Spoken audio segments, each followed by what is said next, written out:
tëra kjo është edhe një dëshmi që vërtet ambienti i biznesit, ambienti ekonomik në Kosovë nuk është në funksion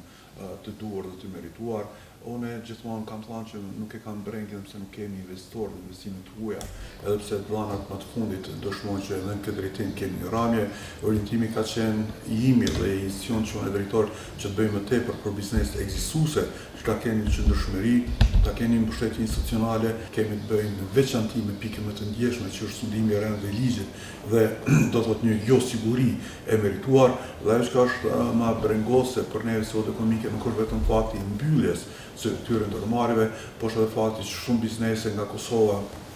ose vendore janë duke investu qoftë në blerjen e tokave, qoftë në investime të forma të ndryshme në vende evropiane. Në rand të parë, klima e të bërit biznes akoma nuk është në nivelin e duhur që të ketë investime të reja. Problemi kryesor i këtij vendi mendoj se vazhdon të qëndrojë korrupsioni i lartë, i cili qoftë si real, qoftë si perceptim, ndikon në mënyrë që investitorët të huaj serioz të vinë në Kosovë. Përveç këtij faktori, janë edhe faktorë të tjerë si mungesa e zbatimit të ligjit, sepse dihet mirëfilli se gjykatat dhe prokurorit kanë plot probleme. Probleme jo të natyrës ligjore aq shumë sa të natyrës së zbatimit të ligjit. Kjo është për shkakun se akoma nuk ka vullnet politik që të ballafaqohemi seriozisht me korrupsionin si njëra prej dukurive që më së shumti e shkatrojnë të ardhmen e këtij vendi.